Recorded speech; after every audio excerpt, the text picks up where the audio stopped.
Hello everyone, good evening. How are you? Hope you are doing well. Exam की तैयारी अच्छी चल रही होंगी। उम्मीद करता हूँ आप सब स्वस्थ होंगे, मस्त होंगे। ऑलराइट। तो आज के इस लेक्चर में यहाँ पर हम सीखने वाले हैं फेरेंजाइटिस के बारे में। What is pharyngitis? फेरेंजाइटिस क्या है, इनके टाइप्स के कौन कौन से होते हैं उनके बारे में यहाँ पर हम जानने वाले हैं। कॉजेज के बारे में जानेंगे, किस रीजन से, किस कारण से आपको फेरेंजाइटिस होता है, इसके डायग्नोस्टिक एवेल्युएशन क्या है, साइंस सिम्टम क्या है, मेडिकल मैनेजमेंट क्या है, nursing management, and finally how to prevent it, इसका प्रिवेंशन क्या है। ऑलराइट। तो चलिए शुरू करते हैं बिना किसी देरी के। Right. Pharyngitis. So what is या what do you mean by pharyngitis? Pharyngitis commonly refer to as sore throat. जो हमको सोर थ्रोट होता है, इन कॉमन वर्ड में हम इसको बोलते हैं सोर थ्रोट। ये क्या होता है? आपका इन्फ्लेमेशन होना, स्वेलिंग होना आपके शोर में, और शोर के साथ आपका जो थ्रोट है उसका जो बैक साइड का रीजन है वहां पर आपको इन्फ्लेमेशन होना, इन्फेक्शन की वजह से, ड्यू टू एनी इन्फेक्शन आपका हो सकता है behind the nasal cavity to the oesophagus and larynx. Right. ये आपकी एक्सटेंड करती है आपके थ्रोट से लेकर बिहाइंड द आपकी नेजल कैविटी के पीछे वाले पोर्शन में, नेजल कैविटी के इसोफेगस है एंड लैरिंक्स से वहां तक आपको ये एक्सटेंड कर सकती है, आपकी स्वेलिंग वहां तक हो सकती है। दिस कंडीशन कॉज बाय, ये जो कंडीशन है ये आपकी बैक्टीरियल की वजह से, बैक्टीरिया के कारण से हो सकती है। वैरायटी ऑफ आपके बैक्टीरियल इन्फेक्शन हो गया, जैसे कि आपका वैरायटी ऑफ इन्फेक्शन बैक्टीरियल हो गया, आपका वायरसेस हो गया, आपका फंगाई हो गया, आपका नॉन इन्फेक्शियस हो गया, इन्फेक्शियस हो गया, सच एज नॉन इन्फेक्शियस में जैसे कि आपका एलर्जेंस हो गया, इरिटेंट हो गया, इन्वायरमेंटल कंडीशंस हो गई। ये सारी रीजन की वजह से भी आपको फेरेंजाइटिस हो सकता है।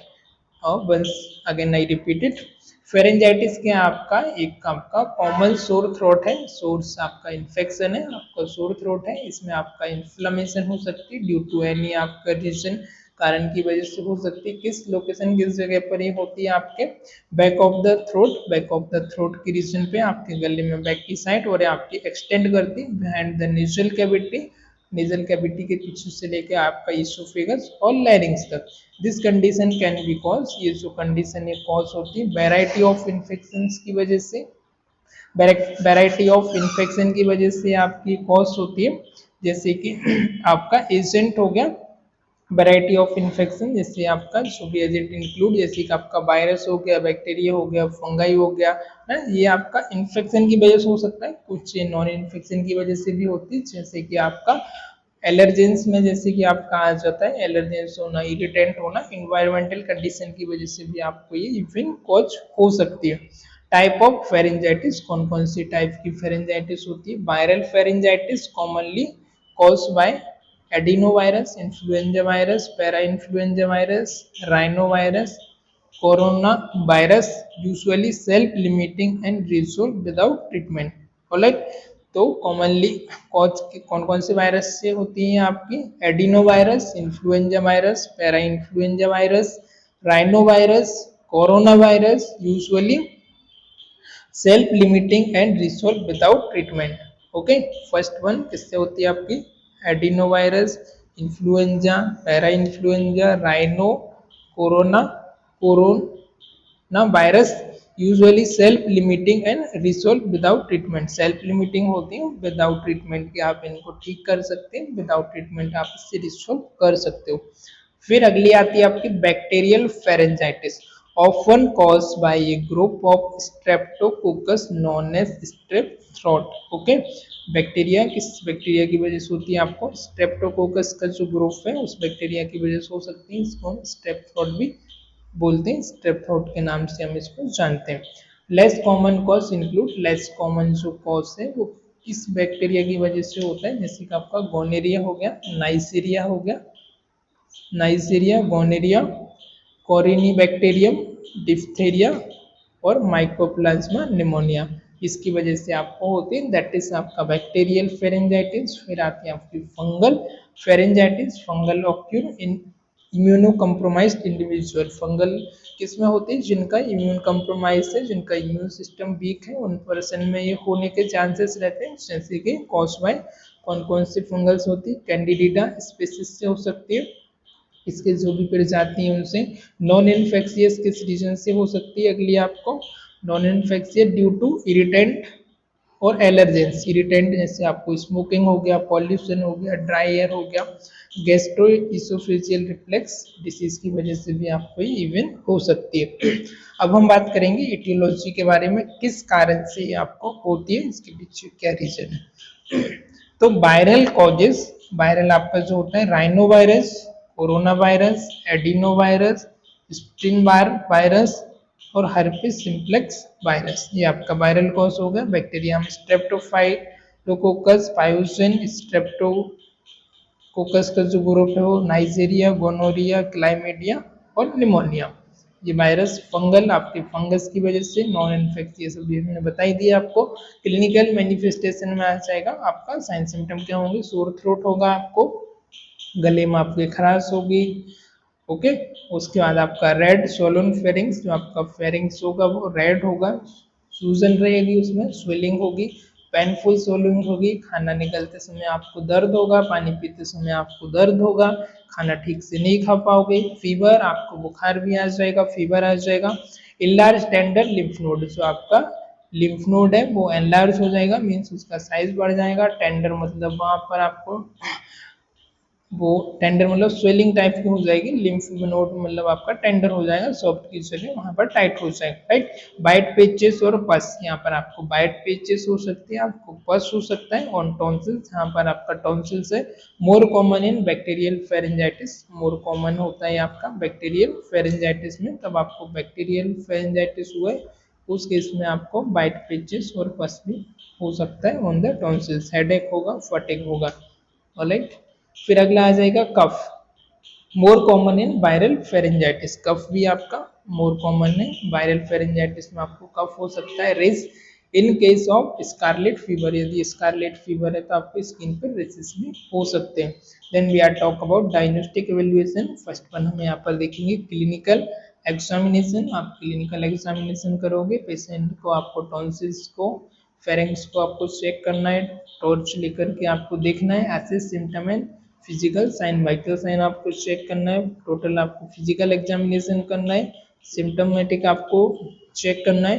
रैपिड एंटीजन डिटेक्शन टेस्ट करा सकते हो, रैपिड एंटीजन टेस्ट करा सकते हैं आप, और rapid diagnostic of streptococcal pharyngitis, streptococcal pharyngitis का रैपिड टेस्ट करा सकते हैं, कल्चर करा सकते हैं। गोल्ड स्टैंडर्ड बैक्टीरियल फेरेंजाइटिस जो एक टेस्ट होता है वो भी आप यहाँ पर करा सकते हैं। फिर कंप्लीट ब्लड काउंट में आप करा सकते हो, सीबीसी करा सकते हो, और सीरोलॉजिकल टेस्ट आप यहाँ पर करा सकते हो। अगला टेस्ट है इप्स्टीन बार वायरस टेस्ट, आप यहाँ पर करा सकते हो।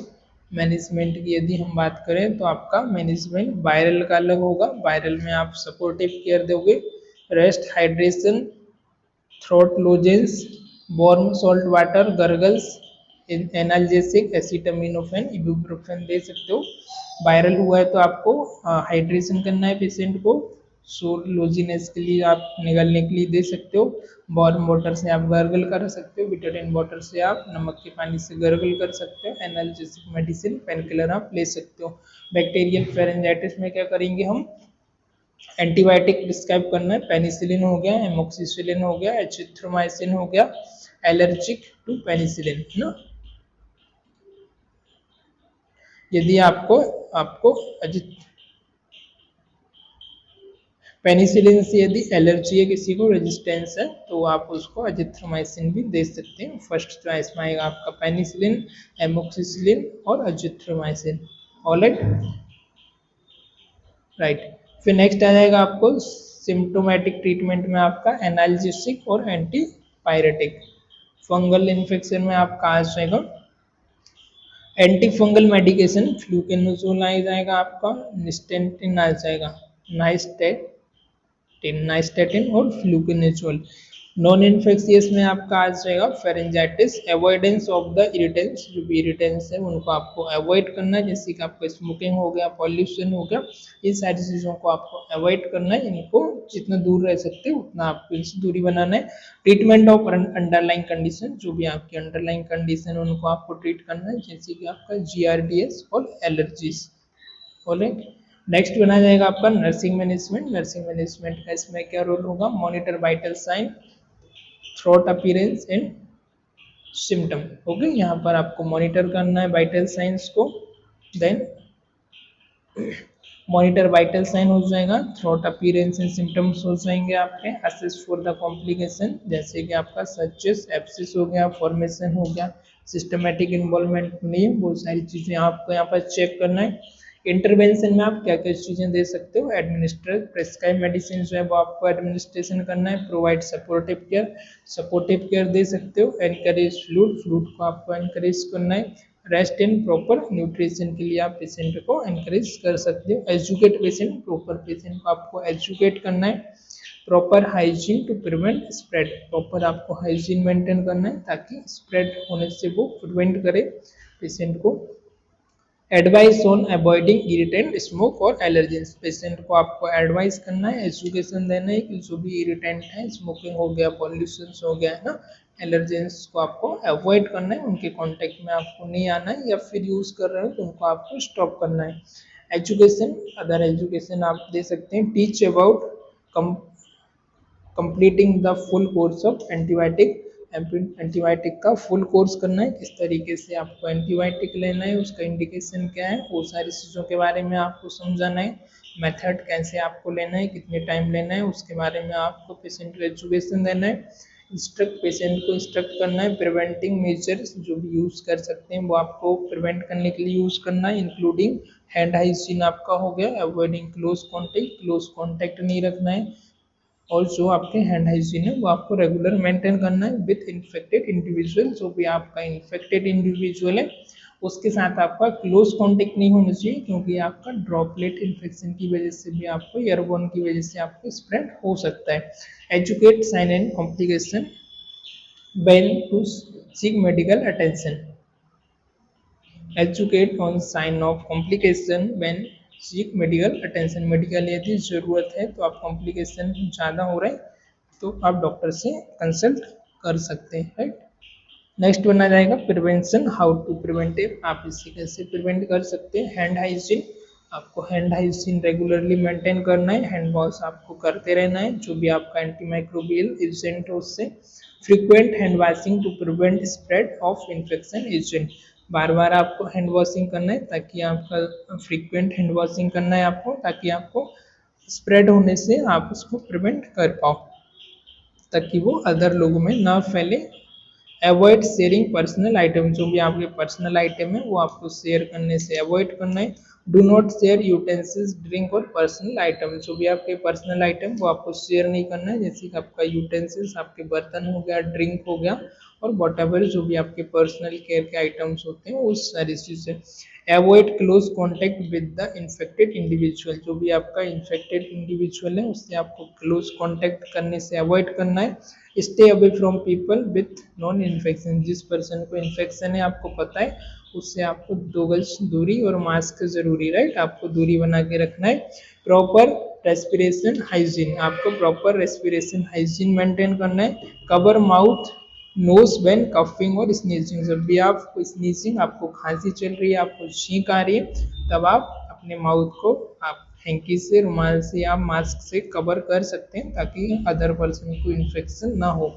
वैक्सीनेशन आप क्या क्या ले सकते हैं, vaccination for preventable disease such as influenza, influenza के लिए आप वैक्सीनेशन कर सकते हो, अर्ली वैक्सीनेशन आप ले सकते हो ताकि आपको इन्फ्लुएंजा से ना हो। हेल्दी लाइफ स्टाइल आप मेंटेन कर सकते हो, लाइफ स्टाइल मॉडिफिकेशन कर सकते हो। Maintain a healthy immune system, आप हेल्दी इम्यून सिस्टम मेंटेन कर सकते हो ताकि आपको यूजली वायरल बैक्टीरियल इन्फेक्शन ना हो। Through balance nutrition, nutrition balance diet ले सकते हो, रेगुलर एक्सरसाइज कर सकते हो, एडिक्वेट स्लीप, अच्छी मात्रा में स्लीप लोगे तो आपकी बॉडी का इम्यून सिस्टम भी हेल्दी रहेगा, एंड स्ट्रेस मैनेजमेंट, स्ट्रेस भी आपका नॉर्मल रहेगा। तो ये सारे पॉइंट के ऊपर हम इसको प्रिवेंट कर सकते हैं। ज़्यादा तो आपका कुछ कॉम्प्लिकेटेड डिसीज़ नहीं है, कॉमनली डिसीज हर पर्सन ने एक्सपीरियंस किया है, वो सबको ये होता रहता है, स्पेशली आपको कफ, कोल्ड, सर्दी, खांसी, फेरेंजाइटिस होता रहता है, राइट। तो एक बार और हम इसको रिव्यू कर लेते हैं जस्ट हम इसको। फेरेंजाइटिस क्या होता है, फेरेंजाइटिस आपका इन्फ्लेमेशन होना, इन्फेक्शन होना आपके फेरिंग्स में, दैट इज आपका एक कॉमन होता है जो कि आपके बैक ऑफ थ्रोट से स्टार्ट होता है और यहाँ से आपका फेरिंग्स और लैरिंग्स इसोफेगस तक भी आपका जा सकता है। नेचुरल कैविटी से कॉमनली कॉज हो सकता है, बैक्टीरियल वायरल हो सकता है, फंगाई हो सकता है, इन्फेक्शियस और नॉन इन्फेक्शियस हो सकता है। और टाइप में हमने देखा बैक्टीरियल, वायरल और उसके बाद आपका फंगल और नॉन इन्फेक्शियस। इटियोलॉजी भी इसका बैक्टीरियल वायरल अलग अलग हो गया है। उसके बाद फिर क्लिनिकल मैनिफेस्टेशन में आपका आ जाता है सोर थ्रोट होना, आपको रेड और स्वेलिन फेरिंग्स होना, आपका गले में दर्द होना, आपका जो फेरिंग्स है उसमें रेडनेस होना, अल्सर्स होना, गले में आपकी खराश आना, कफ होना, कोल्ड होना, फीवर होना, पानी पीने में, खाना निगलने में आपको पेन होना, एनलार्ज और टेंडरनेस होना, आपका जो नोड है बढ़ जाना, हेडेक होना, फटिग होना, राइट, बाइट पेचेस होना, पस आना, है ना, ये रेयर केस में होता है। कफ होना, रेसेस होना, इफ स्कारलेट फीवर है तो। डायग्नोस्टिक इवेल्युएशन में एंटीजन टेस्ट करा सकते हैं हम यहाँ पर, रैपिड स्ट्रेप्टोकोकल टेस्ट करा सकते हैं, कल्चर टेस्ट हम यहाँ पर करा सकते हैं, ब्लड टेस्ट में आप सीबीसी और सीरोलॉजिकल टेस्ट करा सकते हो, और ईबीपीएस स्टिन वायरस बार टेस्ट आप करा सकते हो। मैनेजमेंट में वायरल का अलग है आपका, supportive care, rest and treatment हो गया, हाइड्रेशन हो गया, लोजेंस हो गया, वार्म सॉल्ट से आप गर्गल कर सकते हो, एनाल्जेसिक ले सकते हो, एंड बैक्टीरियल है तो आप पेनिसिलिन, एमोक्सिसिलिन ले सकते हो। यदि पेशेंट आपका रजिस्टर है या एलर्जी है आपको पेनिसिलिन से तो you can go for azithromycin. This is the best and first line treatment of the pharyngitis. Then symptomatic treatment आप एंटीवायरल या एनाल्जेसिक ले सकते हो। ऑलराइट, फंगल में भी आप यदि आपको है एंटी फंगल मेडिकेशन, फ्लूकोजेन, स्टेटिन वगैरह आप ले सकते हो नॉन इन्फेक्शियस से। तो आपको अवॉइड करना है जिस भी आपको इरिटेंट से हो रहा है उनको, आपको एलर्जी, इरिटेंट, पॉल्यूशन को आपको अवॉइड करना है। ऑलराइट, नर्सिंग असेसमेंट मॉनिटर करना है, वाइटल साइन अपेयर और चेक करना है, सिम्टोमेटिक जो भी कॉम्प्लिकेशन है उनको असेस करना है, और सिस्टमेटिक इन्वॉल्वमेंट करना है। इंटरवेंशन में क्या क्या आ जाएगा आपका, प्रिस्क्राइब मेडिसिन को इंटरवेयर करना है, प्रोवाइड देना है, सपोर्टिव केयर देना है, एनकरेज करना है फूड और रेस्ट के लिए, प्रॉपर न्यूट्रिएंट के लिए, पेशेंट को एजुकेशन करना है, प्रॉपर हाइजीन मेंटेन करने के लिए, अवॉइड करना है एलर्जेंस को, जैसे इरिटेंट हो गया, स्मोकिंग वगैरह हो गया एक्सेट्रा, हैंड हाइजीन मेंटेन करना है, मास्क वगैरह यूज करना है, जब भी आप स्नीजिंग वगैरह कर रहे तब आपको ड्रॉपलेट्स या अदर पर्सन को ना हो तो आपको हैंकी रुमाल यूज करना है या मास्क का आपको यूज करना है। ये सारी चीज़ों का यूज करके आप इसको प्रिवेंट कर सकते हो। ऑलराइट, तो ये सारे पॉइंट यहाँ पर थे, अभी हमने इनके बारे में जाना। आई होप आज आई होप इतना आपको समझ आया होगा। आज के लिए फिलहाल इतना ही, मिलते हैं किसी और लेक्चर में, तब तक के लिए bye bye, keep learning, keep growing, keep watching.